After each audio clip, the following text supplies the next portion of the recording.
That night began like any other, quiet and uneventful. Rebecca and I had just finished a late dinner, settling into our evening routine.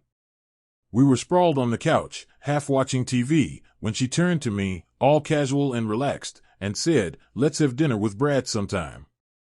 At first, I thought I hadn't heard her right. Brad, her ex-husband, the man she'd once dismissed as a huge mistake, the one she'd said was buried in her past. That Brad. I froze, barely able to process the idea of sitting across from the man who, for a brief time, held the role I now had. When I didn't respond right away, she gave me that easy smile, like it was no big deal. "It's just dinner," she added, waving her hand as if she hadn't just asked me to dig into a history I'd done my best to ignore. "Besides, he's remarried now," she went on, her voice light, unaffected. "There's nothing to worry about." She looked at me with that reassuring smile she'd used 1,000 times before, as if her calmness alone should be enough to convince me.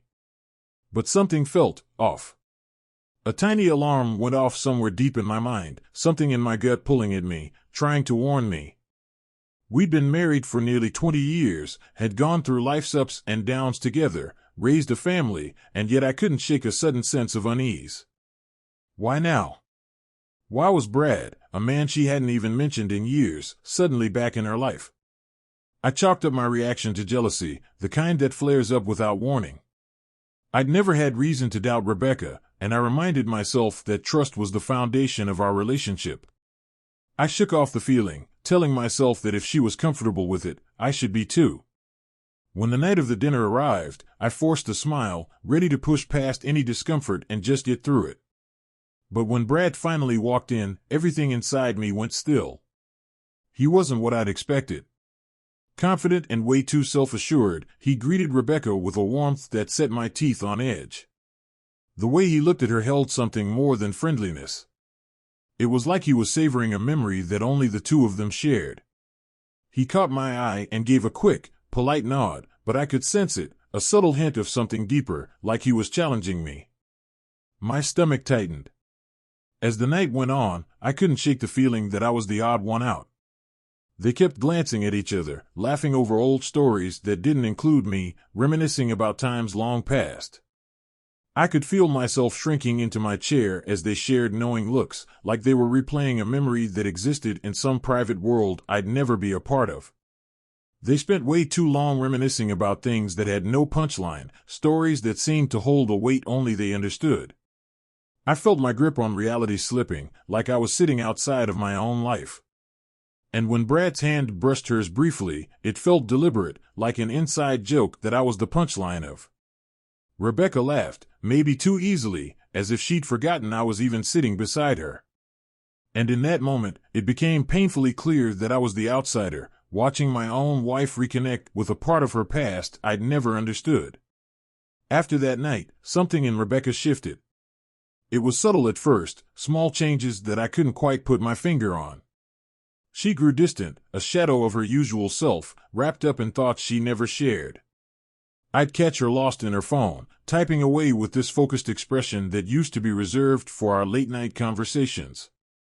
But now, when I'd ask her what was going on, she'd just smile and brush it off, as if it were nothing worth sharing. And it wasn't just the phone.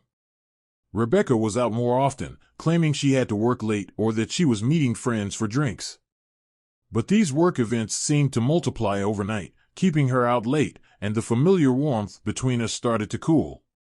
Conversations that used to flow now felt like navigating a maze, with me asking the questions and her giving short, distracted answers. The first real blow came one evening when I walked into the kitchen, and Rebecca quickly locked her phone, her face shifting from one of excitement to a forced smile. I brushed it off, thinking I was just imagining things. But when it happened again and again, the feeling in my gut started to twist. Something was wrong, and it wasn't just my imagination. One evening, after what felt like the 100th night she'd come home late, I finally worked up the nerve to ask her outright. "Is everything okay? You've been so busy lately, and so distant." She looked at me, almost startled, as if she hadn't noticed the growing gap between us. "It's just work, Mark." You know how things get sometimes, she said, her voice dismissive, brushing me off with a practiced ease.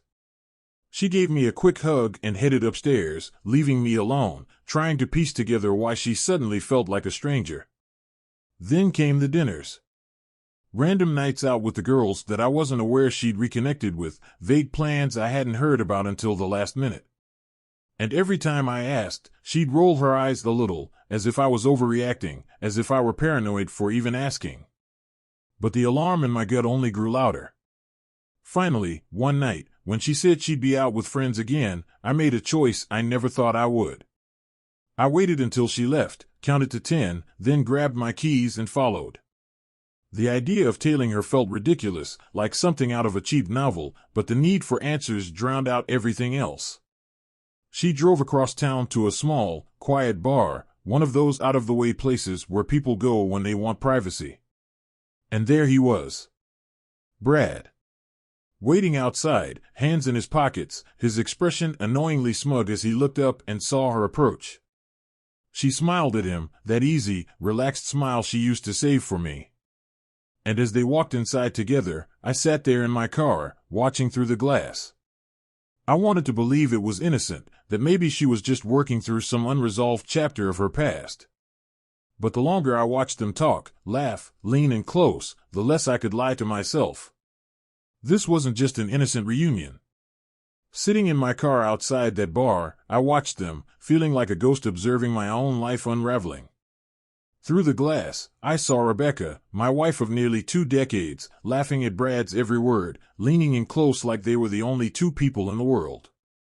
It was the kind of laugh I hadn't seen from her in a long time, easy, genuine, like she was letting go of every responsibility, every tie, every commitment. I gripped the steering wheel, my mind racing, heart pounding. A mix of anger and disbelief twisted in my gut, but I forced myself to stay put. I needed to know the truth. When they finally left, I followed at a distance, keeping my headlights off, moving as quietly as I could. They drove out of town, winding through back streets, until they finally pulled into a secluded park on the edge of town. It was dark, quiet, a spot that people used only if they wanted to be hidden.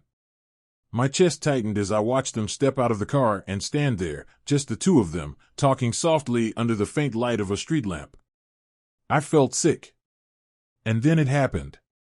Brad stepped closer, wrapping his arms around her. His hands moved slowly down her back, pulling her in close, and Rebecca leaned into him, resting her head on his shoulder as if it was the most natural thing in the world.